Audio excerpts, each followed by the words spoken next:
Ceci est un livre audio autogénéré par Google. Recherche et innovation. Recherche et innovation, sur et pour des enseignants et des formateurs. Collection dirigée par André de Peretti, Jean Guglielmi, Dominique Violet. La formation des enseignants et des formateurs nécessite des recherches et des innovations qui se distribuent sur un continuum allant de la maîtrise des savoirs à la maîtrise professionnelle, et pour un autre qui lui est orthogonal de la formation initiale à la formation continuée voire à l'éducation permanente. D'origines différentes, ces recherches et ces innovations restent confidentielles et réservées à un petit cercle de professionnels informés. Or, ces nombreux travaux d'études et de recherche sont indispensables aux chercheurs, aux praticiens de l'enseignement et de la formation toujours en quête de solutions pour les multiples problèmes qu'ils rencontrent. Il faut par conséquent faire circuler cette information. C'est le but de cette collection car enseignants, formateurs, chercheurs en éducation et décideurs sont en mesure d'en bénéficier si elle leur est communiquée dans une forme allant à l'essentiel. Format, nombre de pages limitées, résumé et mots-clés significatifs. Déjà paru. Éric Dubruck, Les révolutions de l'éducation en France, 15 leçons de philosophie de l'éducation sur la laïcité, 2016. Christian Pellois Esperlu et al. De l'expérience à la recherche, l'entretien d'aide et de conseil, comment mieux prendre en compte les différences. Tome 1, Références et problématiques, tome 2, Méthode et résultats 2014. Pierre Statius, dire le métier d'enseignant aujourd'hui et demain.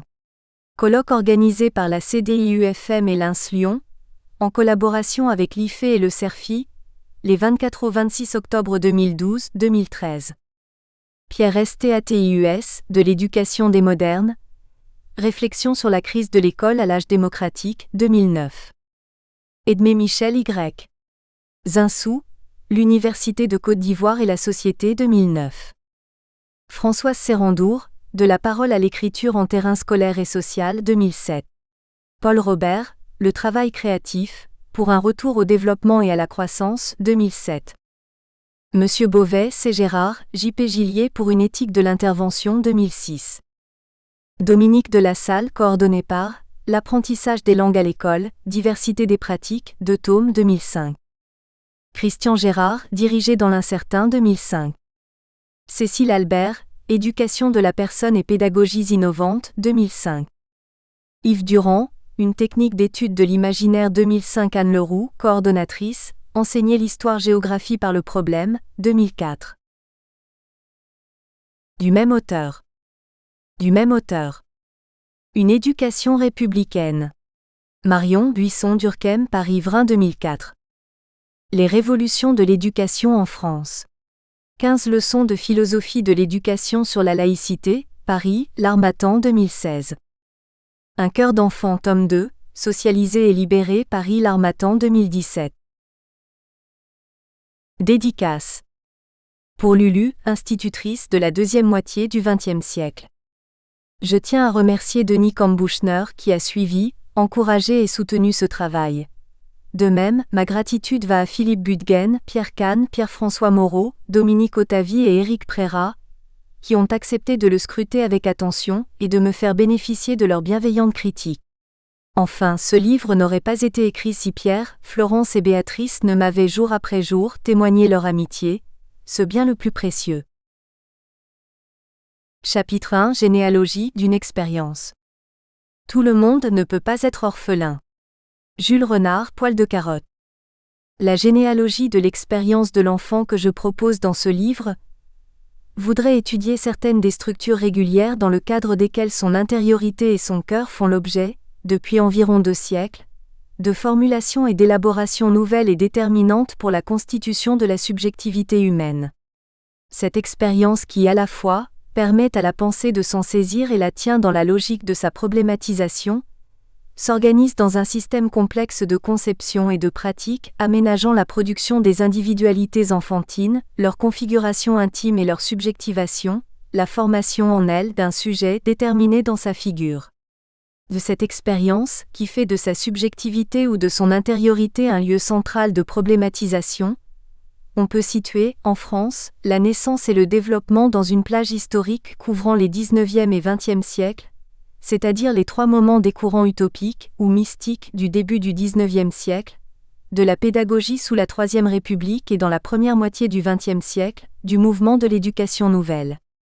Ou encore, plus largement et pour donner des dates symboliques, cette généalogie se situera dans une période allant de 1826, année de publication de l'Éducation de l'homme de Froebel, où 1829 est la première édition du Nouveau Monde industriel de Fourier, aux années 1945 et 1952 quand Roger Cousinet et Jean Piaget viennent enseigner à la Sorbonne. Dans cette histoire, on ne distingue habituellement que 2 périodes.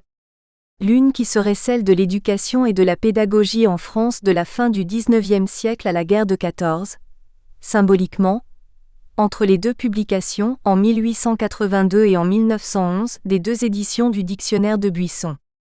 L'autre qui serait celle de l'éducation et de la pédagogie dans l'entre-deux-guerres, ce que l'on a coutume de désigner par l'expression d'éducation nouvelle. Partant de cette question chronologique, je me demanderais si l'on a bien affaire à 2 mouvements de pensée différents et contraires, ou s'il faut au contraire les replacer dans une durée plus longue, remontant au début du XIXe siècle, les concevoir comme appartenant à la même problématisation générale, poser que ces 2 ensembles résultent, jusque dans leur opposition, d'une inscription de l'expérience de l'enfant dans un seul et même cadre, celui où s'articulent les principaux traits du rapport à soi moderne. Une question rétrospective. Il faut d'entrée de jeu le reconnaître. Il y a dans tout projet d'enquête archéologique ou généalogique la contradiction apparente entre une mobilisation de connaissances et de lectures érudites tournées vers le passé, et un intérêt présent qui, en prétendant les justifier et leur donner sens, court de façon peut-être irrémédiable le risque de l'anachronisme. Ainsi ne va-t-il pas de soi de se lancer dans cette entreprise, et il convient autant que faire se peut, d'exhiber l'interrogation et l'intention qui me conduisent tout à la fois à me tourner vers le passé, à ne pas prétendre pourtant tirer de son étude les vérités du présent, et à estimer néanmoins possible d'en éclairer les questions et les problèmes en remontant en amont dans le temps. En un premier sens, celui de l'emprunt à Michel Foucault de sa méthode, cela revient à désigner précisément ce que sa manière de philosopher peut permettre de comprendre, les questions qu'elle peut conduire à clarifier. Soit une balise partielle et provisoire, celle de l'intention rétrospective de la démarche, dont Michel Foucault à l'occasion d'un entretien fait l'aveu avec une innocence sans doute feinte, liée à la manière dont il formule, et du même coup, verrouille la cohérence et l'unité de ses œuvres. Dans l'étude d'objets en apparence aussi hétéroclites que la folie et son enfermement, la médecine et sa constitution scientifique ou la naissance des sciences humaines seraient à l'œuvre en réalité, une seule et même question, une seule et même méthode, une seule et même curiosité, et poursuit-il, l'intérêt pour ces phénomènes, qui sont des manières de penser et de se comporter qui sont encore les nôtres, consiste à en décrire la constitution et la formation historique, pour éclairer des systèmes qui sont encore les nôtres aujourd'hui, et à l'intérieur desquels nous nous trouvons piégés. L'intention est de présenter une critique de notre temps fondée sur des analyses rétrospectives.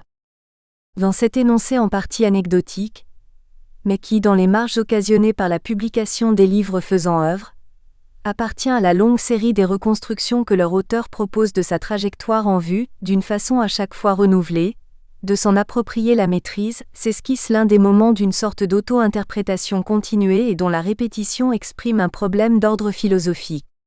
Il existe des manières de penser et de se comporter, ou, selon une formule plus ancienne, des manières de penser, de sentir et d'agir, dont on doit apercevoir la nature historique et culturellement située, pour reconnaître donc l'inscription de toute pensée, y compris philosophique, dans le cadre qu'elle forme. Les phénomènes dont il s'agit sont, comme tout phénomène, non pas éternels, mais plongés dans le devenir. Ils sont apparus, se sont constitués et sont nés à une certaine époque. Ils disparaîtront et s'effaceront un jour. De plus, leur puissance normative et englobante s'exerce jusque sur la pensée qui tente de les éclairer. Ce sont des systèmes de pensée qui, situés dans une histoire, impriment leur logique et leur structure à ceux-là même qui veulent en décrire et en élucider les fonctionnements, ce à l'intérieur de quoi ils se trouvent piégés. Le problème est, dira-t-on classique. C'est celui d'une philosophie qui, en reconnaissant sa nature située, tombe nécessairement sous la critique qui en dénoncera l'arbitraire et la relativité, alors même qu'elle tente de rendre compte de sa démarche. mais dans le retournement de la pensée sur elle-même et dans son effort pour élucider les conditions de possibilité de sa propre formulation, il s'agit bien plutôt d'un projet critique, et d'une réflexion qui tente d'apercevoir le socle même de sa formation. L'accusation de relativisme est ici un mauvais procès, et faire l'essai de cette méthode ne revient pas à refuser l'idée de vérité, moins encore la valeur du travail de la pensée. Cela invite bien plutôt à répudier l'évidence ou l'éternité des questions, des idées, des problèmes et des débats, c'est-à-dire à tenter de remonter en deçà de leur formulation présente et diffuse vers leurs conditions d'apparition et de naissance. Dans cette démarche, le but est tout autant de se débarrasser d'une autre illusion, qui consiste à croire possible de résoudre un problème en inscrivant sa pensée dans le cadre même qui conduit à le formuler. Ce qui implique aussi bien de renoncer à l'espoir de répondre aux questions présentes à l'aide d'idées anciennes, que de s'imaginer que l'on pourrait penser à nouveau frais et dans l'oubli pur et simple de ce passé. Il faut, effort bien différent et conditions préalables, tenter d'éclairer les interrogations actuelles en les inscrivant dans l'histoire intellectuelle où elles prennent naissance. Le caractère rétrospectif de l'analyse critique qui définit la méthode, archéologique, généalogique ou herméneutique, de Michel Foucault, à la condition d'être reconnu pour ce qu'il signifie et d'être assumé comme tel, ne tient alors nullement du procédé malencontreux qui effacerait la différence et la singularité du passé par une assimilation fautive à la vérité du présent. Il consiste en une comparaison entre une difficulté et un questionnement actuel, qui se présente comme évident autant qu'insoluble, et des formes ou des phénomènes anciens, en l'exploration d'une archive. Car s'il est exact que l'on ne peut, à suivre Foucault, réduire l'archive à une bibliothèque, au simple dépôt des livres et des textes dans lesquels a été consignée la multitude des énoncés en lesquels ils consistent, s'il faut tenir que l'archive, c'est d'abord la loi de ce qui peut être dit, le système qui régit l'apparition des énoncés comme événements singuliers. Cette loi et ce système ne sauraient pourtant se déduire de quelques principes rationnels et transcendants. On ne les peut au contraire exhumer patiemment que dans ce terrain où ils s'énoncent.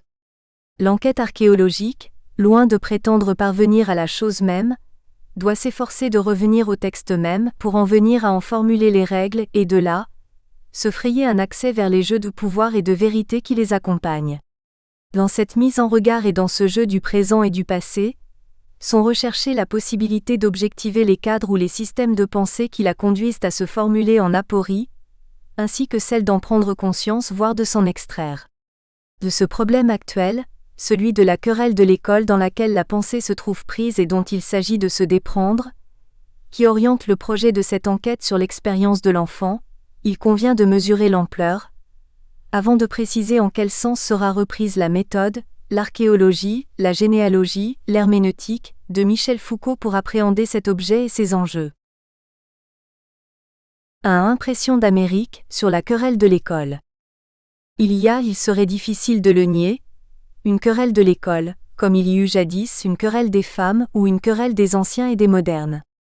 Son intensité est si grande qu'il est peut-être impossible de dresser la liste exhaustive des ouvrages qui s'y inscrivent, l'entretiennent ou tentent de la régler.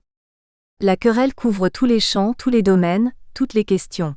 Transmission des savoirs, culture scolaire, valeur des œuvres et de la culture, place et statut de l'enfant ou de l'élève, méthode pédagogique, laïcité, instruction ou éducation morale et civique, forme et modalités de l'autorité à l'école, formation des enseignants, démocratisation de l'institution scolaire, etc. Rien ne lui échappe. Elle englobe toutes les discussions et il semble que la seule chose de laquelle, depuis maintenant un quart ou un tiers de siècle en France, tous conviennent, c'est que le désaccord est général et universel. Le mot même d'école, qui désigne tantôt l'école primaire, tantôt l'éducation nationale et l'université, voire toute espèce de formation censée se continuer durant toute la vie, ne peut sans doute pas lui-même être utilisé comme s'il était univoque. Il est bien sûr impossible d'entreprendre de dépouiller tous ces ouvrages, d'inventorier toutes ces questions, de les classer et d'en rendre compte. Ce serait un travail d'histoire des idées contemporaines qui dépasse de loin le présent propos. Qui plus est, à s'inscrire en elle, pareille étude pourrait bien en réalité revenir à s'y enfermer. Plutôt que d'exhiber les fils conducteurs de cette querelle, je me propose donc d'employer une sorte de filtre en montrant que l'une des références ou l'un des textes souvent convoqués pour exprimer ou comprendre son objet, celui de Hannah Arendt, dans la mesure où il renvoie lui-même à une querelle plus ancienne, donne accès à certains éléments de sa structure propre. Cette remontée d'une querelle vers une autre demande non seulement de suivre le fil du temps, mais encore d'exhumer la tension et la problématisation originaire qui s'y expriment. 1. Contre la formule pragmatique. L'article de Hannah Arendt intitulé La crise de l'éducation est publié dans le recueil La crise de la culture, texte bien connu, trop peut-être, me fournira ici, par la position pour ainsi dire cardinale qu'il occupe à bien des égards, un point de départ et une voie d'accès vers ce que recouvre cette querelle. Ces usages, pour fréquents qu'ils soient et justement à cause de cette récurrence, devraient rendre circonspect, ne serait-ce qu'en raison de l'hétérogénéité des intentions qui président à ces lectures. Tantôt, ce texte est utilisé pour proposer une critique, plus ou moins virulente, plus ou moins conceptuelle de la situation actuelle, tantôt au contraire pour en reformuler le sens et l'usage en vue d'une appréciation positive de ce présent. Dans cet article écrit dans les années 1950, Arendt expose en effet un état de crise de l'éducation. Le phénomène qu'elle décrit prend place aux États-Unis il y a un demi-siècle. Le lecteur a donc affaire dans ce texte à des impressions venues d'Amérique. En revanche, appliquer ces idées à la situation présente et au cas français demanderait à tout le moins de prendre certaines précautions, et en particulier de ne pas croire pouvoir se contenter d'une simple translation de la réalité et des problèmes d'Amérique vers l'Europe ou la France. Certes, on dira avec raison qu'il s'agit là d'une interprétation philosophique, d'une compréhension fondée sur des principes et des concepts qu'il faudrait exhiber afin d'en mesurer la valeur et la possible utilisation. Mais à rebours, il se peut que leur emploi, voire leur repérage, soit en lui-même comme préorienté par un cadre de problématisation qui en assure le succès tout en fixant le sens. Plutôt que de tenter d'user de la pensée d'Arendt pour décrire la manière dont l'époque actuelle ménage dans l'éducation une place, de plus en plus centrale peut-être, aux élans propres de l'individualité enfantine, je voudrais ici exhiber la compréhension sur laquelle repose son interprétation du phénomène et de son histoire en la mettant en relation avec une certaine querelle, américaine également et plus ancienne, dans laquelle, loin d'avoir tout à coup surgi en des temps récents, il s'est élaboré. La reconstitution, en partie hypothétique, de cette querelle demande pour voir le jour, que l'on porte attention à la manière dont Arendt formule ce qu'elle appelle les idées de base de l'éducation, pour les comparer à la mise en forme théorique qu'elle désigne comme leur matrice, celle du pragmatisme de Dewey. Il faut ainsi se garder de la tentation d'appliquer directement les concepts arendtiens à la situation présente, mais aussi de celle de les considérer comme une présentation correcte du pragmatisme. La relation entre la description de la réalité et les conceptions qui s'y font jour ne peut être tenue pour évidente, ce d'autant plus on va le voir, que la mention du pragmatisme, outre sa complexité propre, s'agit-il bien de Dewey?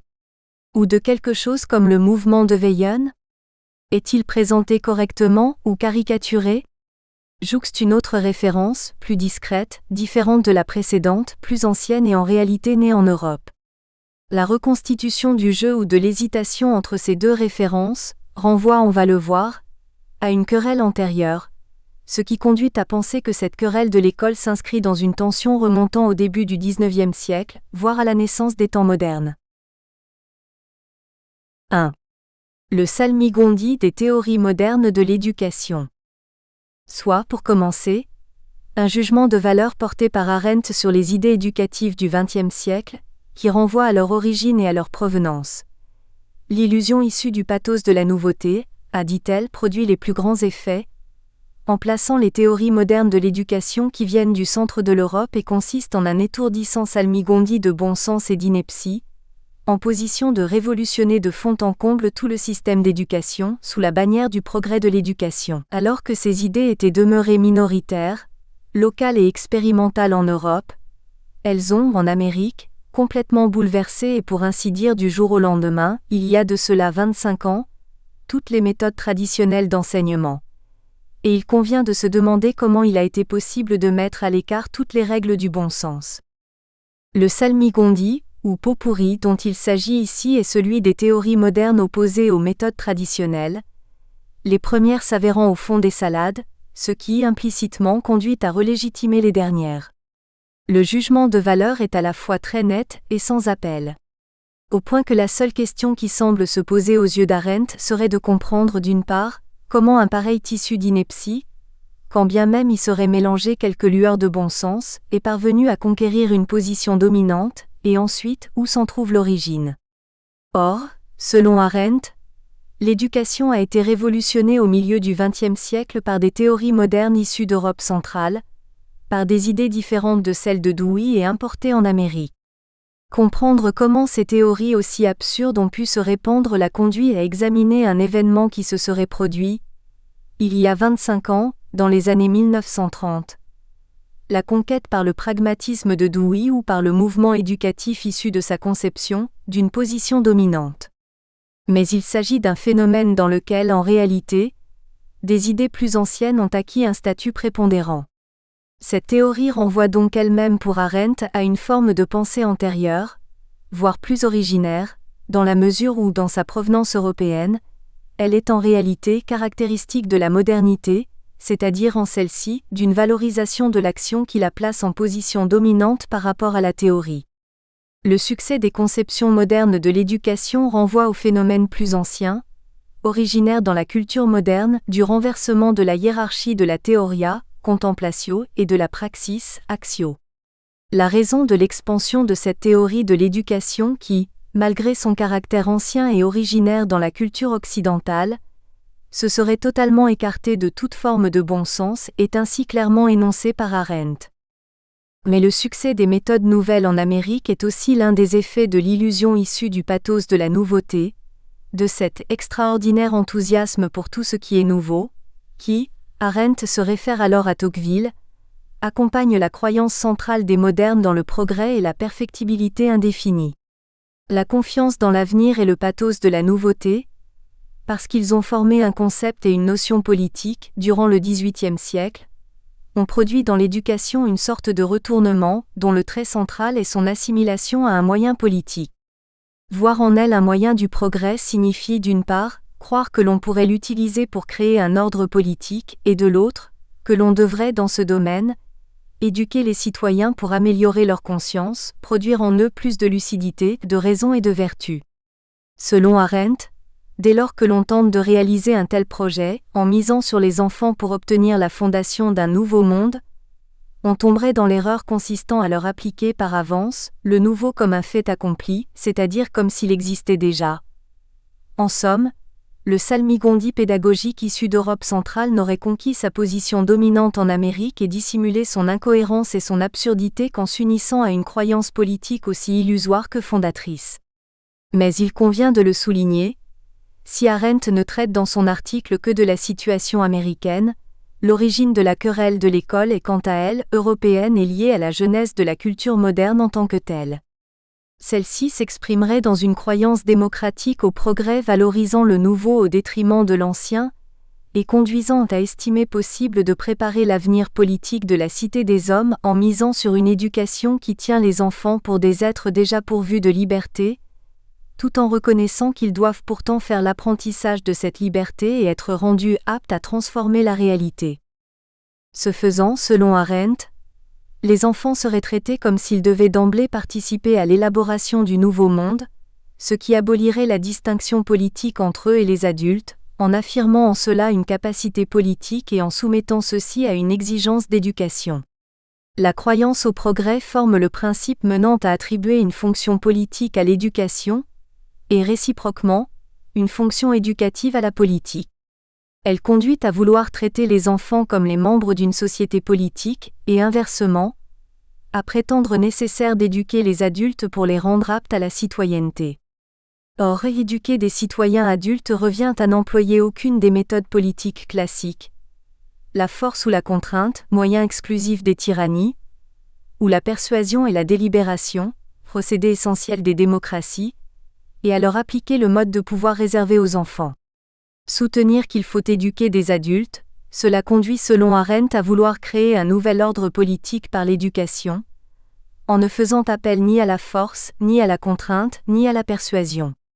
De même, prétendre former les générations nouvelles d'enfants dès leurs premières années pour un monde à venir dont ils ne peuvent rien savoir puisqu'il n'existe pas encore, mais que les adultes ne connaissent pas non plus pour les mêmes raisons, cela ne peut en réalité conduire qu'à leur imposer par des voies détournées l'idée de ce que devra être ce nouveau monde.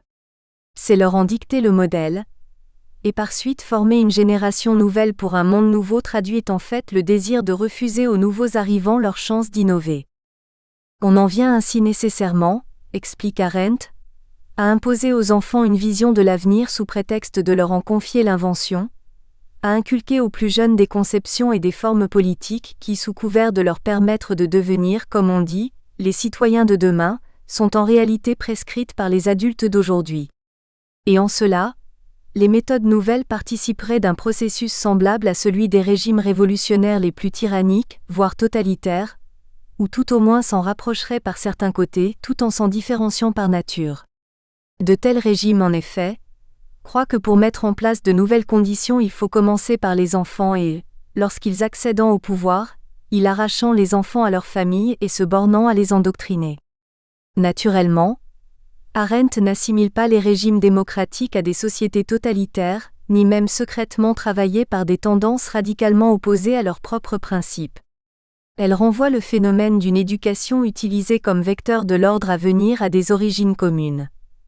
L'idée révolutionnaire, guidée par le progrès et espérant la naissance d'une humanité nouvelle, et l'illusion du pathos de la nouveauté constituant l'avenir en valeur pour le présent, fournirait aux méthodes nouvelles, ou ce qu'elles désignent comme telles, leur idéal normatif d'un homme nouveau, tout comme ils le procurent à d'autres mouvements d'intention et de nature radicalement différents. Elle renvoie ainsi le trait central de l'éducation moderne, à une origine à la fois pleine de sens et problématique. 2. Arendt, Dewey et les méthodes pédagogiques. Il faut ici ouvrir une parenthèse pour reconstituer la description des méthodes pédagogiques proposées par Arendt, dans le 2 de son article. La mutation qui vient affecter l'essence de l'éducation, même si son origine renvoie à celle des temps modernes, a produit ses effets les plus visibles en Amérique, dans les années 30, lorsque le pragmatisme l'a non pas inventé, mais doté de son expression conceptuelle systématique, en formulant l'une de ses idées de base. Cette idée de base, basic assumption, est que l'on ne peut savoir et comprendre que ce qu'on a fait soi-même, you can know and understand only what you have done yourself, et sa mise en pratique dans l'éducation aussi élémentaire qu'évidente, remplacer autant que possible, apprendre par agir, to substitute, insofar as possible, doing for learning. L'indication chronologique pourrait renvoyer au livre de Dewey écrit en 1938, Expérience et éducation. Pourtant, on va le voir, c'est avec Démocratie et éducation, publié en 1916, que le texte d'Arendt présente le plus de ressemblances. L'idée de remplacer l'apprentissage par l'action, c'est-à-dire l'adoption des méthodes nouvelles fondées dans l'activité, néanmoins, n'est que la troisième des affirmations de base qu'énumère Arendt. Avec celle qui pose l'existence d'un monde de l'enfant et une société formée entre les enfants que l'on doit, dans toute la mesure du possible, laisser se gouverner eux-mêmes, et celle qui constitue la pédagogie, en une science de l'enseignement en général, au point de s'affranchir complètement de la matière à enseigner, elle définirait l'essence de la pédagogie moderne. Pourtant, le doing for learning occupe peut-être une place spéciale dans l'énumération. D'abord, parce que l'idée se relie de manière organique avec la valeur centrale accordée à la compréhension des modes d'apprentissage de l'enfant et à la pédagogie. Ensuite, parce qu'elle conduit à absolutiser l'enfance, à la concevoir comme un monde chargé de s'autogouverner. Reste que la référence possible à Dewey, qui demeure implicite et n'affleure que dans le nom qu'il donne à une école philosophique, dissimule une torsion significative. Il faut en elle distinguer deux idées, la première relative au savoir, la seconde au jeu. La thèse suivant laquelle le professeur doit par-dessus tout conserver l'habitude d'apprendre pour ne transmettre pas un savoir mort. Dead knowledge, comme on dit, mais qu'au contraire il ne cesse de montrer comment ce savoir s'acquiert, semble bien renvoyer à certaines des formules utilisées par Dewey, par exemple dans le chapitre 12 de Démocratie et éducation, qui porte sur la nature du savoir, une pensée qui se sépare des considérations des efficacités dans l'action, et de sa relation à elle-même et au monde, et un savoir-faire disjoint de la signification des fins auxquelles il est destiné, enferme nécessairement dans des habitudes routinières et soumettent au contrôle autoritaire de ceux qui savent ce qu'ils veulent, de sorte que le savoir coupé de l'action réfléchie est un savoir mort, un poids écrasant pour l'esprit. On le voit clairement dans ces lignes, Dewey dénonce l'instauration d'une rupture et d'une séparation entre la connaissance et l'action, dont ne dérive qu'un savoir mort, d'un côté et une routine absurde ou autoritaire de l'autre.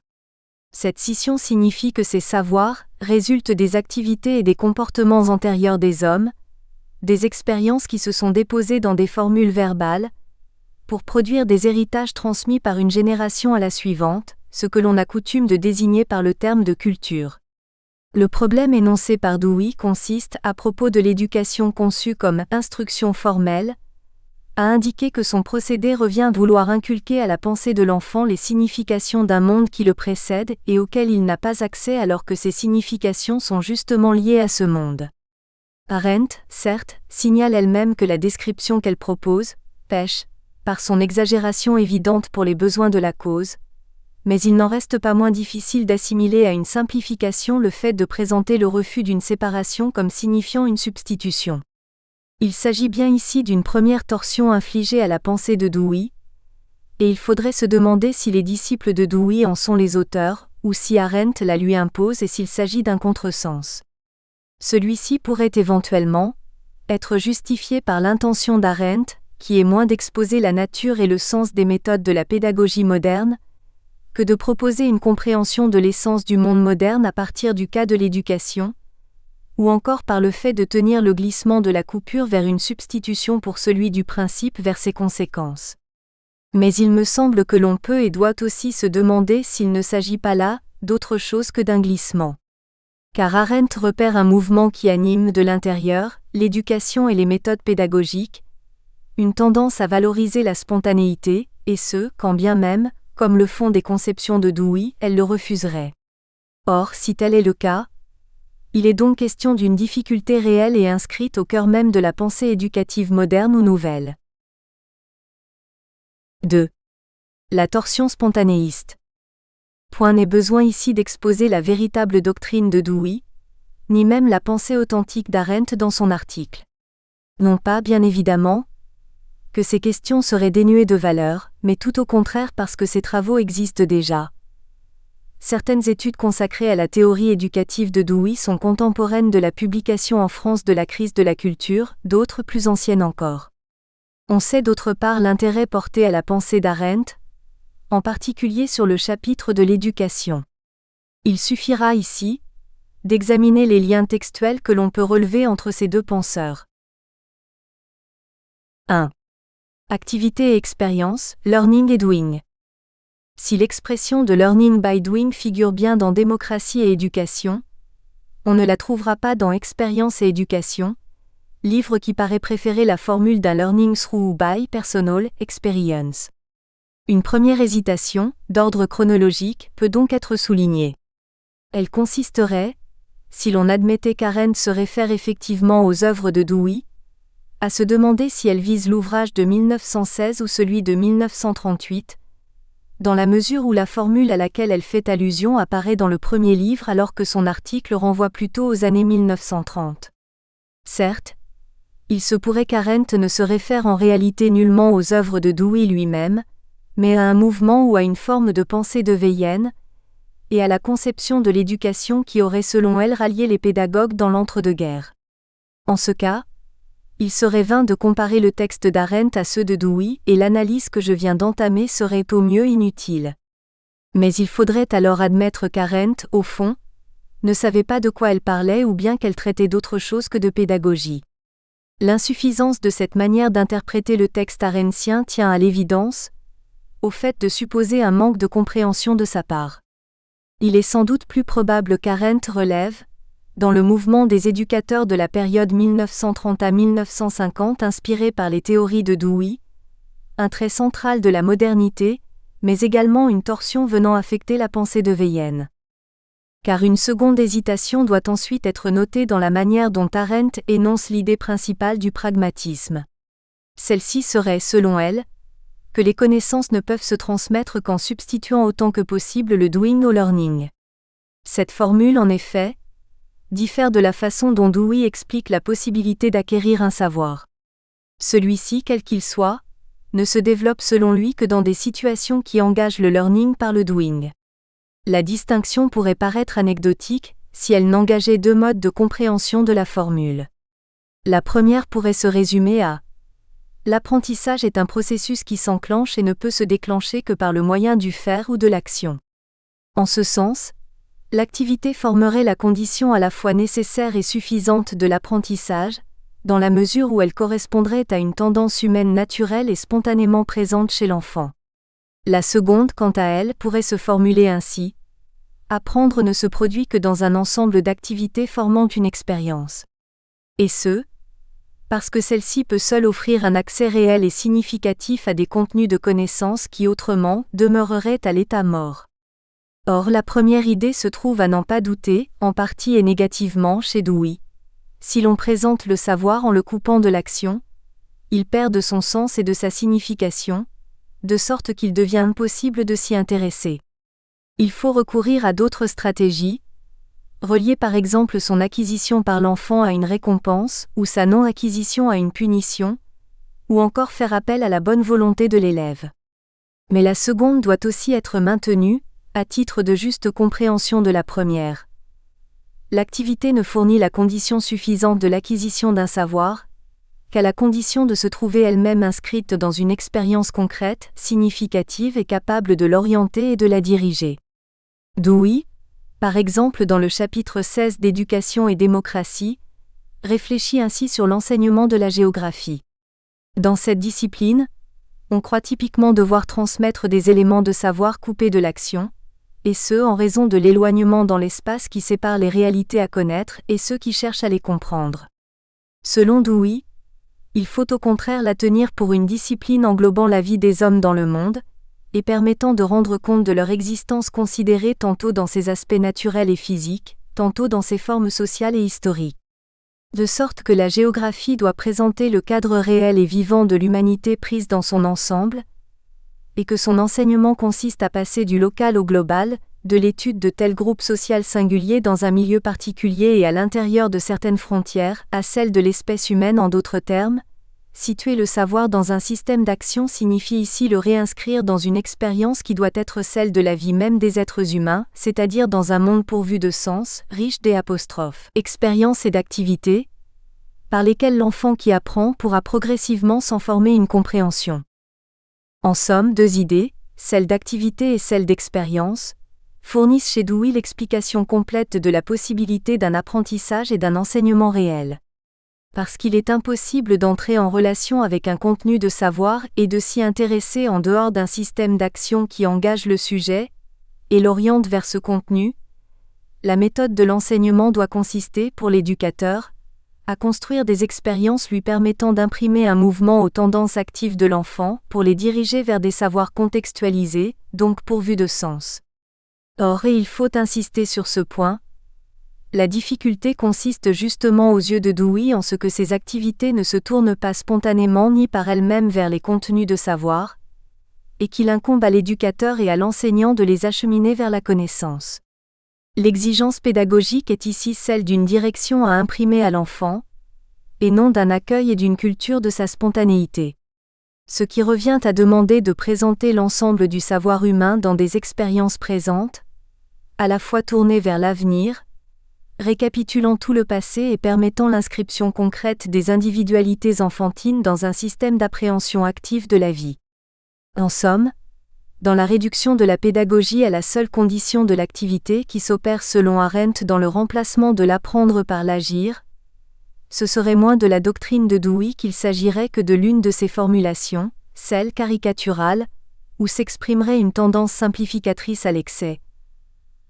Rabattre la pédagogie sur les activités de l'enfant, en oubliant l'exigence de construction d'une expérience authentique et celle d'une direction à lui imprimer, ainsi qu'à celle-ci. 2. L'enfant, le monde et l'homme. Il est d'autre part éclairant de constater que Dewey, dans la notion d'expérience, souligne un élément essentiel de l'éducation qui se trouve fort proche de celui qu'Arendt détecte dans celle de monde. Le premier donne la réalité pour le lieu d'une expérience dans laquelle, et par laquelle peut se nouer une relation fructueuse entre une situation et la pensée qui cherche à s'en saisir.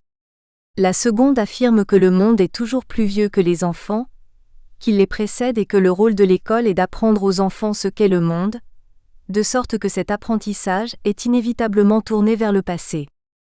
La différence qui doit ici être relevée est en premier lieu celle de l'orientation temporelle de ce monde et de cette expérience. Le monde, selon Dewey, est effectivement lié au passé. Il est ce qu'il est, en très large partie parce qu'il est donné, parce qu'il est transmis. Aussi ne s'agit-il en rien pour lui de se référer à une capacité purement intérieure de l'enfant, par laquelle il posséderait le pouvoir de faire surgir un monde et une expérience qui serait l'expression radicale de sa propre singularité. Mais l'inscription de la pensée dans un milieu préalable d'expérience n'a de valeur à ses yeux que parce qu'elle stimule la capacité des êtres humains à inventer, dans des situations inédites, de nouvelles solutions. Elle permet d'agir sur la vie même de l'intelligence, dans la mesure où celle-ci doit s'emparer d'un monde qui lui est extérieur, qu'elle n'a pas produit et qui lui résiste, pour déployer ses forces. Pour lui, comme pour Arendt, la relation de l'enfant avec la réalité suppose la tension entre une capacité d'innovation tournée vers l'avenir et un héritage de traditions et d'expériences issues du passé.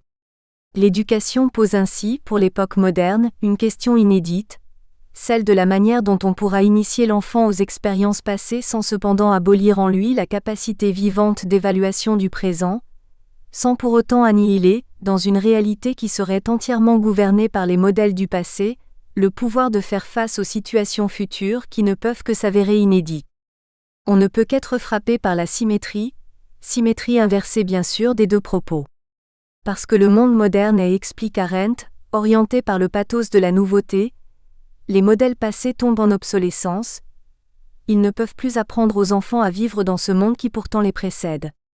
Parce que, selon Dewey, l'on n'apprend jamais qu'en se rapportant dans le cadre d'une expérience à une réalité sur laquelle on veut agir, l'éducateur doit, pour faire naître dans l'enfant une pensée authentique, capable d'appréhender un monde en devenir et d'inventer de nouvelles solutions,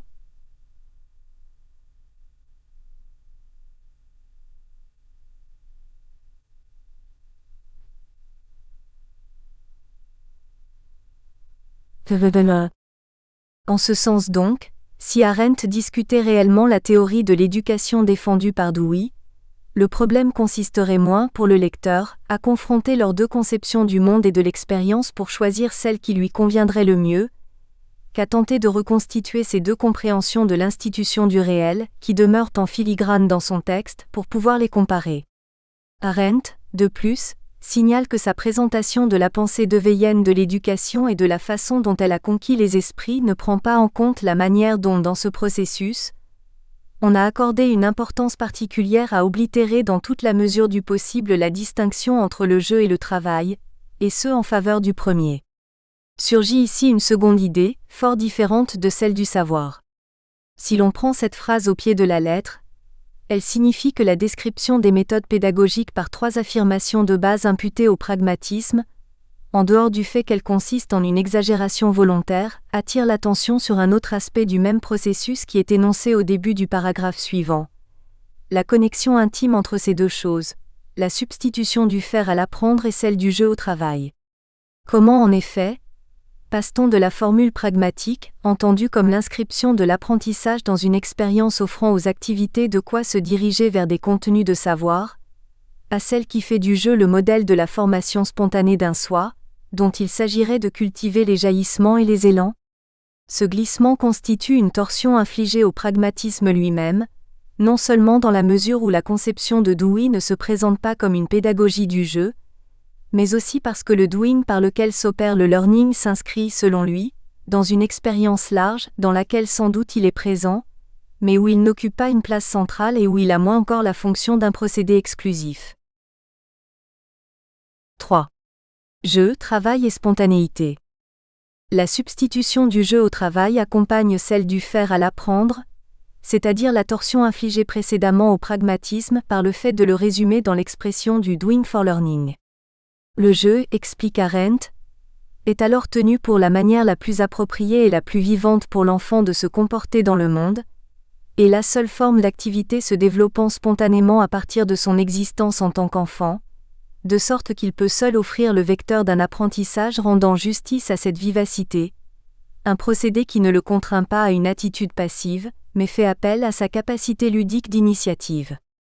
Cette seconde substitution renvoie, on doit en faire l'hypothèse dans la mesure où il n'est guère tenable de l'imputer à Dewey lui-même, à elles assemblage de théories modernes de l'éducation qui viennent du centre de l'Europe et consistent en un étonnant salmigondis de choses sensées et d'absurdités, évoquées par Arendt dans le i de son article. Elle renvoie donc probablement à la tradition de l'éducation par le jeu inaugurée par Froebel et ses disciples. On doit souligner que l'interprétation spontanéiste de l'apprentissage, qui fait du jeu l'activité caractéristique de l'enfant, non seulement précède largement la conception de Weyhen, mais ne lui est pas du tout inconnue. Cette conception spontanéiste s'oppose à celle qui veut imposer des contenus de savoir posés comme valant en eux-mêmes. Une controverse américaine plus ancienne a, dès la fin du XIXe siècle, mis aux prises des traditionalistes comme W.T. Harris et des éducateurs qui, comme Stanley Hall, se réclamaient d'une méthode reposant sur le développement propre de l'enfant. Or Dewey affronte justement cette opposition, en refusant de se ranger sous l'une des deux bannières. Dans cette autre querelle de l'école, qui aux États-Unis remonte à la fin du XIXe siècle et précède celle en France de l'éducation nouvelle, on peut reconstruire une opposition entre deux visions ou deux conceptions de l'éducation, celle qui la définit par l'action extérieure des institutions de la civilisation, selon W.T. Harris, la famille, l'école, la société civile, l'État et l'Église, chargés d'imprimer leur forme dans l'enfant qui n'est qu'un pur animal dénué de toute impulsion spirituelle propre, et celle qui veut prendre appui sur la connaissance du développement de l'enfant et en lui, de ses activités spontanées et naturelles pour s'adapter à lui. De cette conception, selon Stanley Hall, Froebel, malgré l'étrange bouillon de culture, dans lequel consiste sa métaphysique où se mélangent divers ingrédients, mysticisme, aperçu sur le développement de l'âme, amour de l'enfant, etc., a donné le premier exemple. Pour cette raison, son œuvre principale sur l'éducation de l'homme doit, selon Hall, rester chère au cœur des éducateurs. Dewey travaille dès ses premiers écrits à se démarquer de ces deux conceptions. Celle de l'éducation comme formation, qui se range dans la descendance de Herbart, et fait de la structuration de l'intériorité enfantine et de sa transformation en être humain le résultat de l'action extérieure des héritages de la civilisation, et celle de l'éducation comme déploiement d'une nature déjà présente en germe dans l'individu à sa naissance, qui procède de Froebel.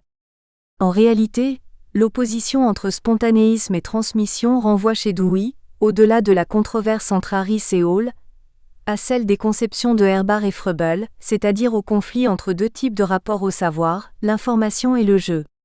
Et cette tension se déploie à son tour dans celle de l'éducation traditionnelle et de l'éducation nouvelle. Elle forme une antinomie qui exprime le problème de la modernité sans permettre aux yeux de Dewey de le penser ni de le dépasser. Et la volonté de surmonter cette opposition se manifeste encore dans le premier chapitre d'Expérience et éducation. Il ne suffit pas en effet de rejeter le procédé central de l'ancienne éducation, l'imposition, et d'adopter le principe strictement contraire, la spontanéité, pour résoudre le problème pédagogique décisif, qui est, selon Dewey, de déterminer comment guider, régler et diriger l'activité de l'enfant. Ce d'autant plus qu'il faut éviter d'étouffer en lui la pensée vivante et authentique, mais tout autant de l'abandonner à une vie spontanée, aussi incoative que stérile. Il s'agit de trouver le moyen d'instituer pour lui un milieu d'expérience dans lequel et par lequel il pourra entrer en contact avec le dépôt des travaux et des œuvres humaines, de construire et de former un contexte qui lui donne sur ses œuvres et ses travaux une prise et une emprise dotées de signification. Il faut, autrement dit, découvrir la connexion qui existe réellement au sein de l'expérience entre les réalisations du passé et les problématiques du présent. La réception dans l'éducation d'une formule pragmatique infléchie vers ce qu'elle veut éviter, pour le dire en un mot trop galvaudé, le spontanéisme, serait dans cette hypothèse de lecture ce dont parle Arendt. De façon inattendue, Arendt et Dewey se trouvent peut-être en accord dans leur manière de refuser tout spontanéisme, si l'on entend par là le fait de constituer l'activité individuelle en source exclusive de la formation de celui qui agit, voire peut-être aussi pour situer dans le spontanéisme romantique, issu des théories de Froebel et au-delà de Lessing, Herder, Kant, Schiller, Goethe et Hegel, l'origine d'un retournement autoritaire. Parce que la croyance en l'existence, dans l'enfant pris à sa naissance, d'une aspiration spontanée et naturellement dirigée vers les fins propres de l'humanité ne permet pas d'en définir l'archétype autrement que de manière vague, abstraite et en réalité, vide de contenu. Il n'est pas étonnant qu'elle exige l'invention d'une représentation arbitraire de cet idéal. Dewey rend ainsi compte de la théorie de Froebel en désignant le système de notions qui en constitue l'ossature par le terme de symbolisme. Celui-ci a pour fonction d'inscrire les activités ludiques spontanées de l'enfant dans un cadre où il s'élève peu à peu vers le divin. C'est là, selon lui, une construction arbitraire et élaborée pour gouverner les enfants et en canaliser les élans instinctifs, une captation qui n'est pas reconnue comme telle. La querelle américaine de la fin du XIXe siècle, prélude de celle des années 1930 et des années 1950, renvoie ainsi à une controverse plus ancienne encore, située à la charnière des XVIIIe et XIXe siècles. Une certaine version de l'éducation moderne, celle qui se représente l'intériorité enfantine comme porteuse de germes capables de se développer spontanément, produit par un paradoxe qui n'est qu'apparent, des conséquences analogues à celles de la conception ancienne ou traditionnelle. Se figurer la nature enfantine comme contenant les ferments de sa propre constitution, cela conduit en effet à tenir que les formes et les structures qu'elle manifeste en se développant fixent les fins que doivent poursuivre sa culture et sa formation. De sorte que se réintroduit subrepticement l'idée d'une action extérieure de l'éducation et de la civilisation sur l'enfant, qui, si elle ne procède pas l'imposition explicite de contenu de savoir, se manifeste néanmoins dans la structure appliquée à son développement.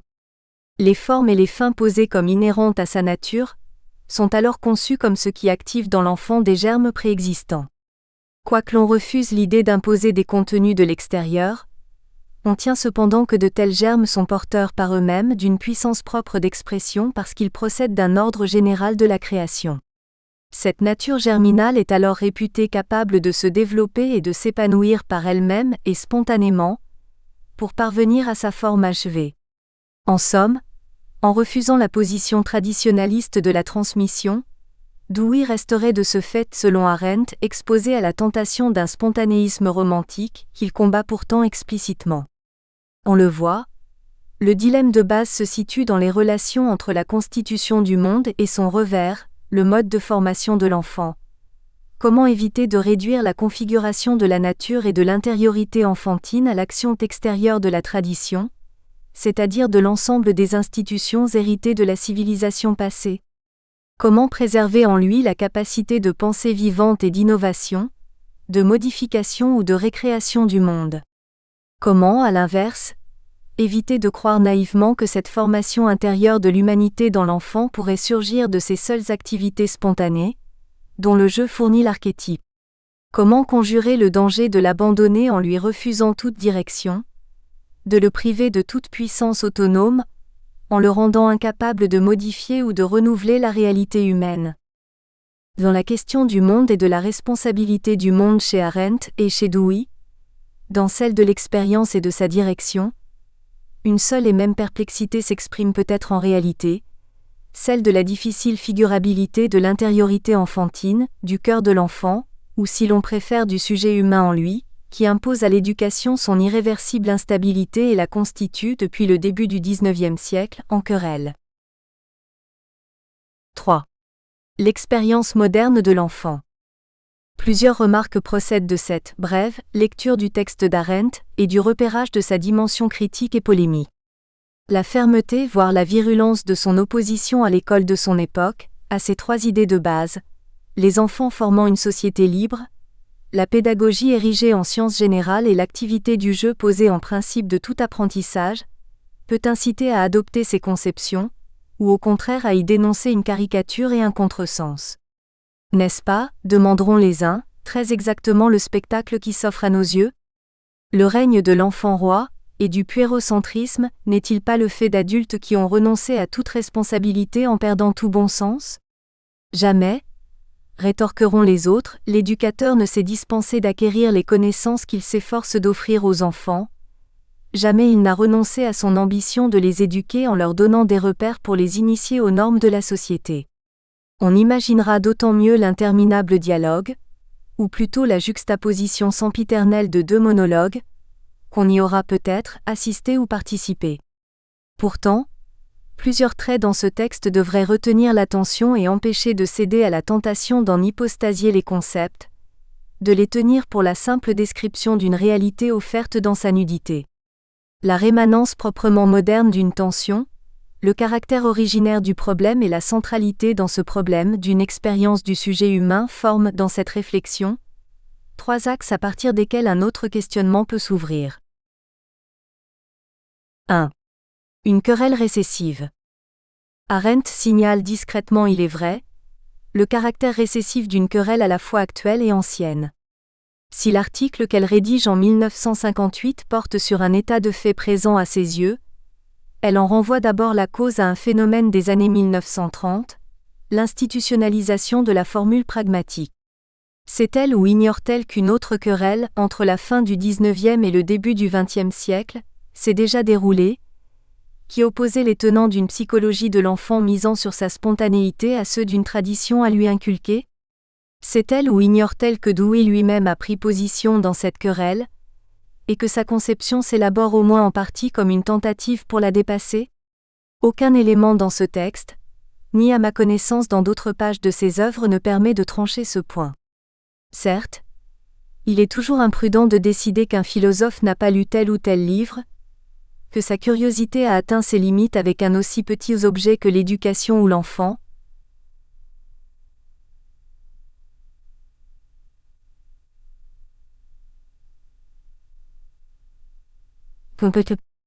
Je laisse aux études arendtiennes cette tâche, dont je suis incapable, de décider si Arendt s'était intéressée aux livres de Dewey, voir si elle en avait fréquenté les traités pédagogiques et éducatifs. Peu importe en effet, mais non que l'on soit en droit d'imaginer qu'en dépit de sa méconnaissance des conceptions mises en œuvre dans la réalité, le penseur serait capable de formuler l'idée ou le concept qui la gouverne, le principe qui organise l'éducation des enfants à l'âge moderne. L'essentiel se trouve dans l'analyse proposée dans ces pages d'un phénomène plus large et que celle-ci permet d'observer, celui de la modernité telle que la révèlent les méthodes pédagogiques. Or, la lettre du texte arendtien désigne certains éléments de ce phénomène. Arendt, dès le premier paragraphe de son article, assigne l'origine de la crise de l'éducation dont elle affirme la réalité à l'introduction d'idées pédagogiques issues d'Europe centrale. À coup sûr, il ne peut s'agir de Dewey ni de ses élèves. Et s'il est possible que l'allusion à la psychologie moderne, qui surgit sous sa plume quand elle décrit la conquête de l'éducation et de l'enseignement par une pédagogie générale et abstraite, désigne les théories développementalistes, renvoie à Stanley Hall en Amérique et à l'Institut Jean-Jacques Rousseau en Europe, la critique de la substitution du jeu au travail remonte quant à elle encore plus loin, vers le début du XIXe siècle, vers des conceptions et des pratiques différentes comme celles de Froebel, Herbart, etc.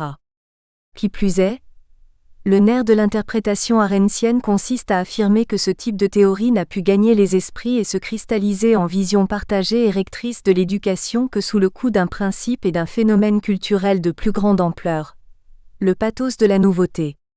Il faut donc remonter à un événement dont l'émergence se situe au XVIIIe siècle, et dont la racine est plus ancienne. Le texte d'Arendt suggère ainsi le caractère radicalement originaire de la querelle. Que les hommes soient collectivement saisis par une passion pour ce qui n'est pas encore, qui les détourne du passé, de la tradition et de ses hiérarchies et en désarrimant le présent de ses sources, les fait basculer dans le nouveau, vient d'une disposition propre de la modernité, de sa culture ou de son idée.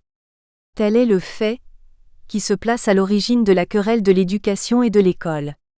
De sorte que celle-ci plonge ses racines conceptuelles et intellectuelles dans les origines mêmes du monde moderne, qu'elle en accompagne la lente élaboration, qu'elle en exprime à sa manière l'essence. Rien d'incompréhensible, dès lors, à ce que le renversement de l'ancienne hiérarchie qui subordonnait la vita activa à la vita contemplativa, se retrouve dans la promotion moderne de l'activité au rang de source et d'origine de l'éducation et de l'acculturation. La solidité ou la consistance de la réflexion arendtienne tient à sa manière d'inscrire les phénomènes pédagogiques dans le cadre d'un processus historique, dont il ne serait que l'une des expressions, l'une des manifestations.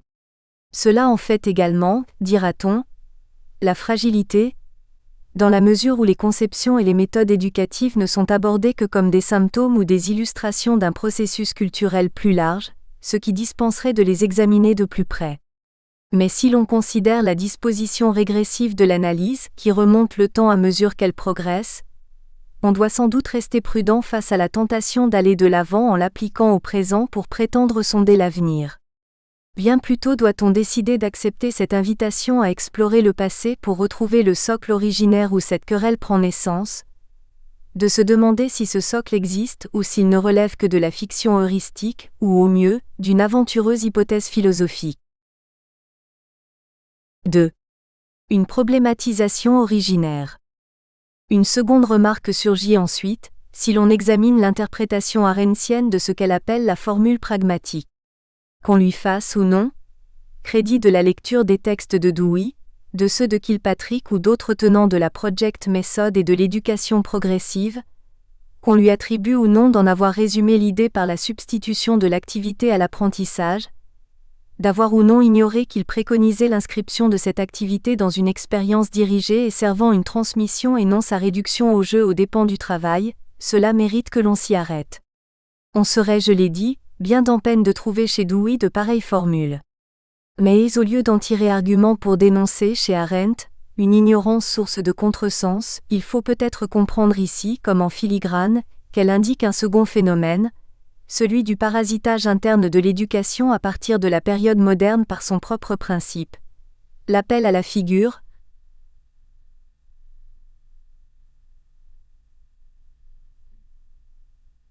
résultant d'une configuration entre des formes, des normes et des modes de subjectivation d'un individu nouveau et libéré qui, quoique on prétende rechercher dans sa formation, la traverserait toujours de sa dynamique pour la déstabiliser et la faire entrer en tension. Peu importerait à ce compte de savoir si Dewey lui-même s'inscrivait en faux contre la valorisation excessive d'une spontanéité enfantine érigée en force principale de son développement et de son devenir. Car l'ensemble de la culture moderne et avec elle, la totalité des processus de transmission et d'éducation sont de toute façon emportés par le nouveau principe. Le refus des procédés d'imposition d'une tradition posée en norme au nom de la spontanéité originaire du sujet humain entretiendrait avec la volonté de conserver ou de restaurer la valeur et le sens du passé une connivence secrète. Car après tout, si l'on veut cultiver l'enfant et lui transmettre des savoirs, c'est bien pour le constituer en individu en vue d'un monde nouveau, c'est-à-dire moderne. Et de fait, l'exigence de reconnaître la valeur des forces propres du sujet humain présente dans l'être enfantin s'accompagne bien chez Dewey, de celle de leur imprimer une direction, d'organiser une expérience éducative récapitulative du monde, viable et accessible à l'enfant. Il se pourrait que le projet inverse, celui de le configurer, d'en modeler l'être par l'inculcation d'une culture censée forger son être, soit habité, plus ou moins secrètement, par une obsession ou une axiologie semblable voire jumelle de celle de son adversaire, le progrès et la réalisation de la liberté humaine. On n'éprouve en effet aucun besoin d'affirmer la puissance de la tradition et la valeur de la transmission, lorsqu'elles règnent en maîtresse souveraine et qu'elles organisent les soubassements de la vie. La conception progressive de l'éducation, celle de Dewey comme la position transmissive, celle par exemple de son adversaire, W.T. Harris, sont toutes les deux grevées de l'intérieur par le même principe du progrès et de la libération. Celle-ci se définit comme sa réalisation et son incarnation dans un monde de la liberté. Celle-là est habitée par la valorisation d'une puissance individuelle de s'émanciper et de se libérer propre aux sujets humains. La formule pragmatique et la formule substantielle ne s'opposent pas comme une formule moderne et une formule antique, mais comme deux versions d'une seule et même formule moderne, toutes deux menacées par l'oscillation qu'elles s'efforcent d'assumer, grevées par avance par la dynamique propre du sujet, qui déstabilise secrètement toute tentative pour fixer son accord avec les puissances d'une tradition, dans laquelle il doit pourtant chercher sa réalisation. Le retour et la répétition compulsive de la force plus radicale du spontanéisme, opposée à toute possibilité de conciliation avec le traditionnalisme, n'ont d'égal que l'insistance des postures dites traditionnalistes à affirmer qu'elles ne visent, elles aussi, que la réalisation de la liberté. En quoi il ne faut pas voir un mensonge ou une prétention purement tactique, pas plus que ne sont illusoires les assurances données dans le camp adverse de prendre à cœur d'inculquer du savoir et de la norme.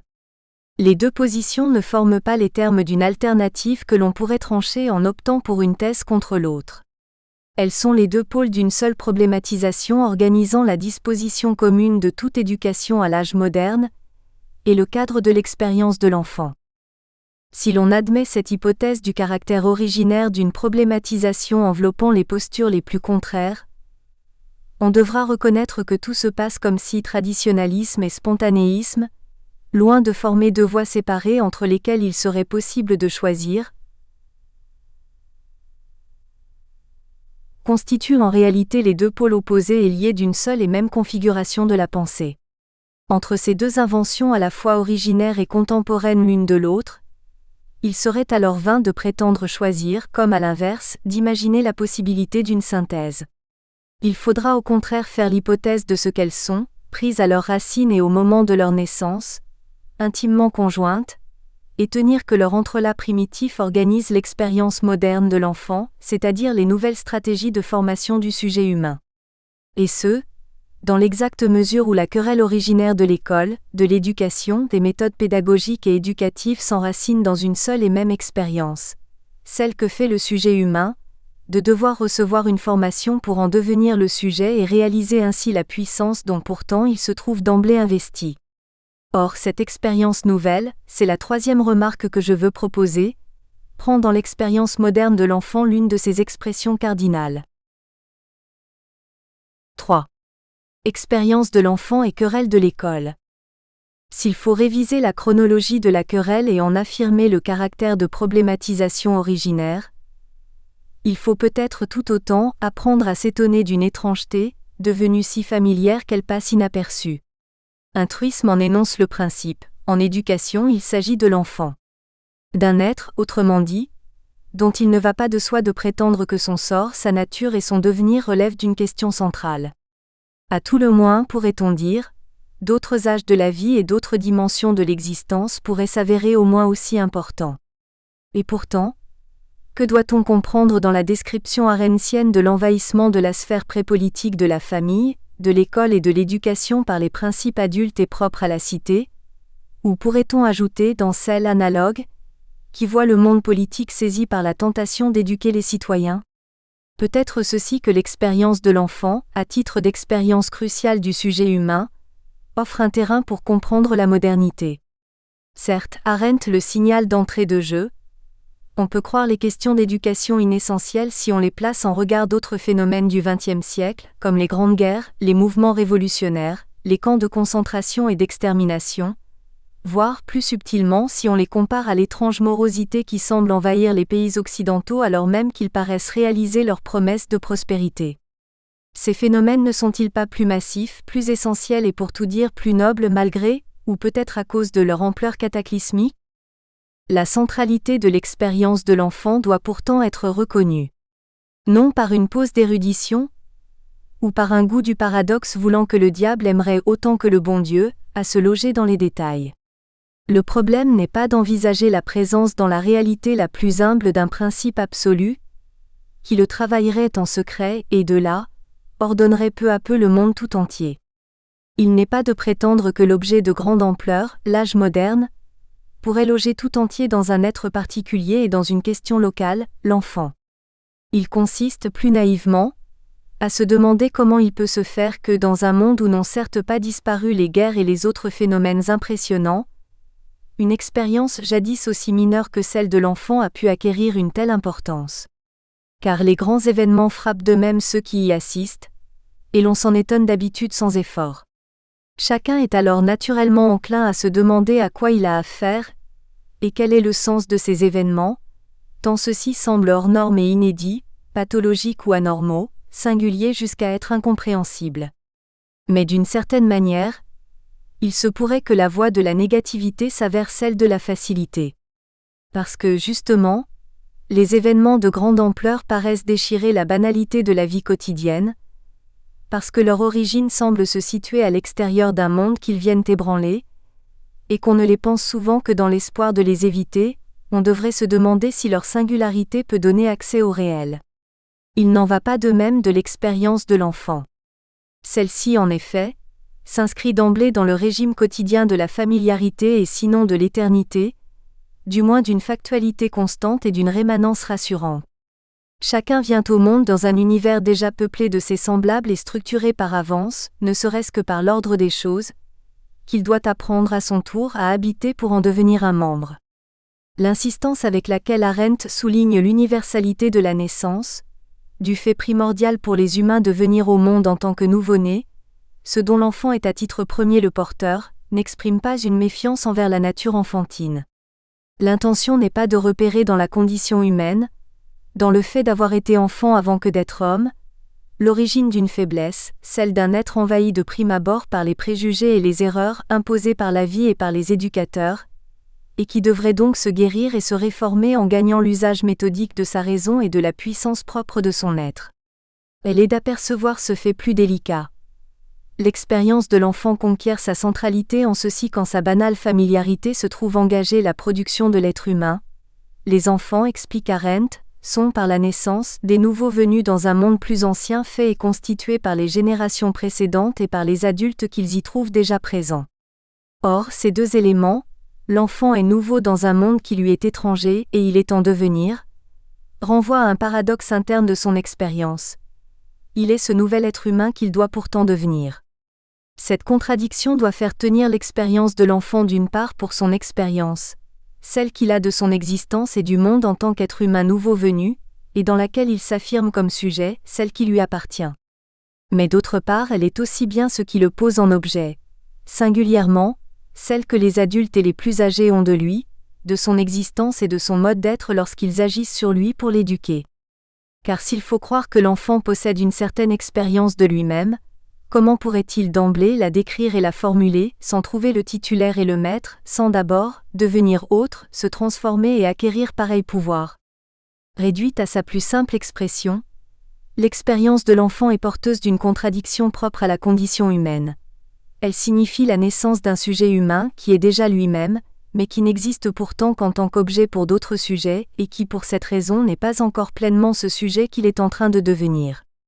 Que désormais l'enfance ne soit plus ce moment auquel on survit, pour ne devenir soi-même qu'ensuite, mais la période durant laquelle, étant déjà soi-même quelqu'un, on commence pourtant à devenir soi-même et à voir se réaliser en soi cet être que l'on n'est pas encore, conduit à tenir l'expérience de l'enfant au sens génétique comme au sens objectif pour le lieu de constitution, mais aussi de problématisation du sujet humain. Et si dans le monde humain, toute expérience se trouve travaillée à sa racine par la dynamique d'un sujet humain érigé en puissance d'innovation, en pouvoir de création de soi et d'organisation du monde, l'être du soi et l'être du monde étant appelés à émerger dans leur nouveauté, tenir le fait de la naissance pour inhérent à cet être revient tout autant à lui assigner le statut passif d'objet constitué. Car la naissance de ce même sujet fait irruption dans un monde qui le précède, qu'il ne peut entreprendre de maîtriser, de gouverner ou de transformer qu'à la condition de devenir lui-même, de conquérir en lui-même et sur lui-même un certain pouvoir susceptible de s'exercer dans et sur le monde. Le sujet humain, dans sa banale familiarité et dans son essence, est simultanément cet être nouveau chargé de renouveler le monde et cet être situé dans un monde qui en retour, imprime en lui ses formes et ses normes pour en modeler. Nous espérons que vous avez apprécié cet aperçu. Pour continuer à écouter ce livre audio sur Google Play Livres, utilisez le lien dans la description de la vidéo.